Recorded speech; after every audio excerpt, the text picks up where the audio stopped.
good. You have the responsibility to prove that you are a true man of God. Nobody owes you trust. Loyalty is blind.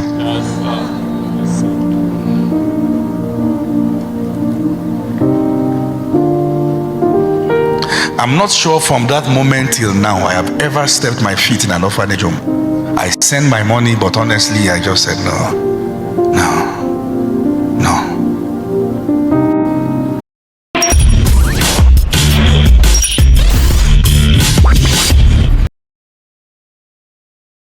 Now let me tell you about an experience I had. An experience that is so serious, and I can tell you on all authority, I am still healing from it. So when we talk about church hurt, I can absolutely relate. See, years back, I used to, one of my biggest passion, a place you will always find me, in an orphanage home. I used to give all my life, to the cause of the orphans. Then after a while, they will call me, apostle come, so and so among children is sick, and pastor come, this one is sick. I will go there, pray for them.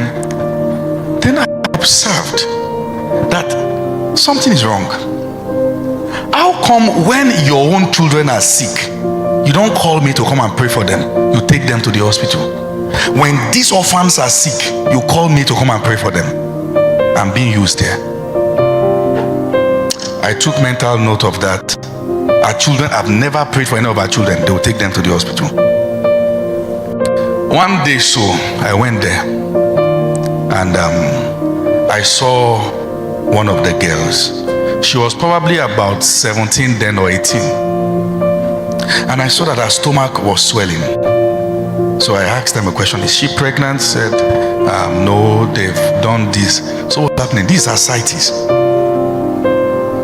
So I requested they should follow me. I have a doctor friend. Let's go to his hospital. Let's check what's going on. They checked, did abdominal scan, and found out that she had fluid in her stomach. In her bowels. So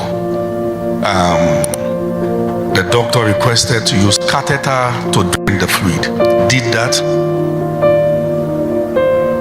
Then some drugs and gave some advice. Around that period, I was already busy doing many things. So I didn't go there for a while. Then, one of those days, I got a message that, Pastor, wherever you are, please come down. This girl is dead. I left. I was at the pastor's meeting. I left the pastor's meeting, took two of my pastors. We went there. And when I went there, I said, where did you lay her? They said the room. I opened the room to see the girl. She was alive.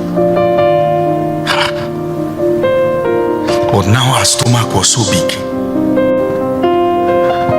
I looked at the room, everywhere was smelling.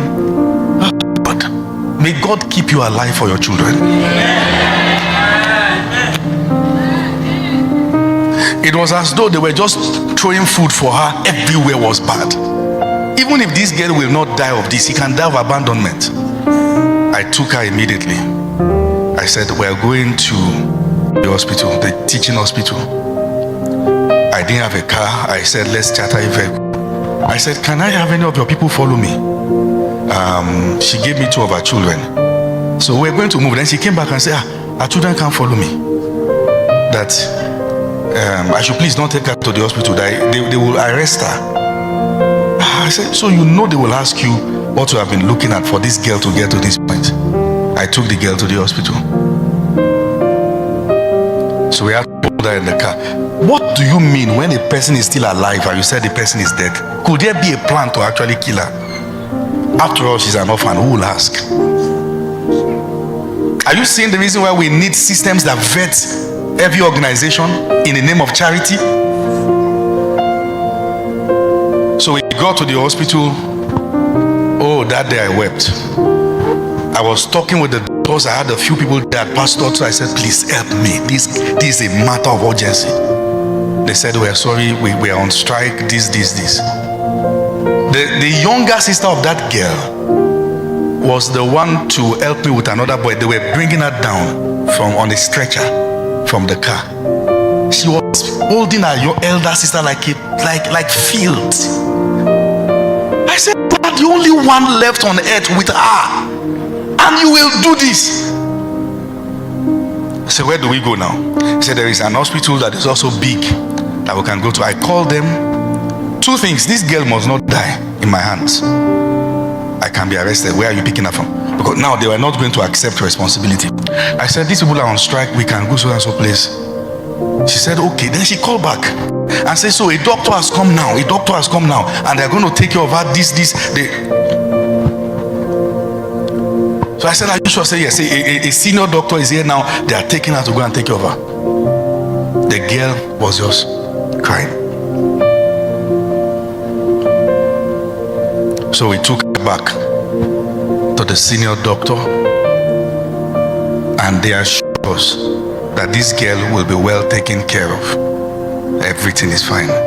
We did not know that the person they presented as a senior doctor was a quack, just because they don't want to spend the money.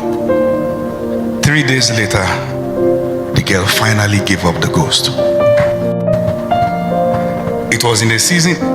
So the money we even used at that time, we had to go and empty the ministry account.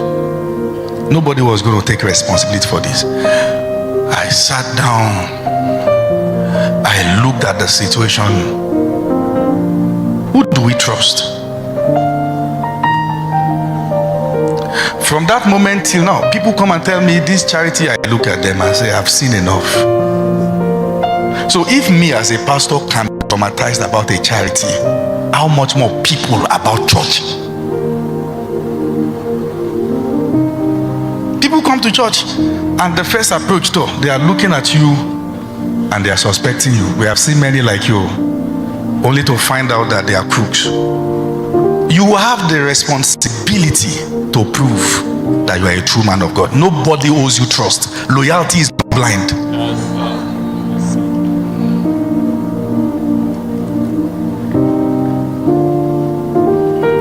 I'm not sure from that moment till now I have ever stepped my feet in an orphanage home. I sent my money, but honestly I just said no.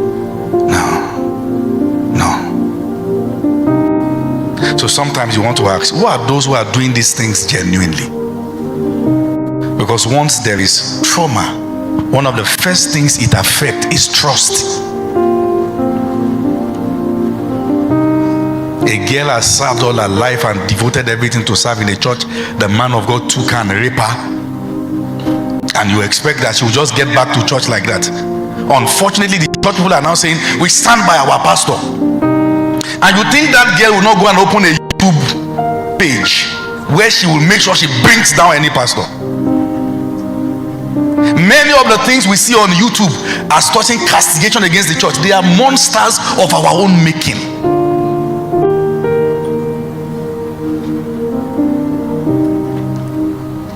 One of the things I trust God to bring back to the Nigerian church is accountability.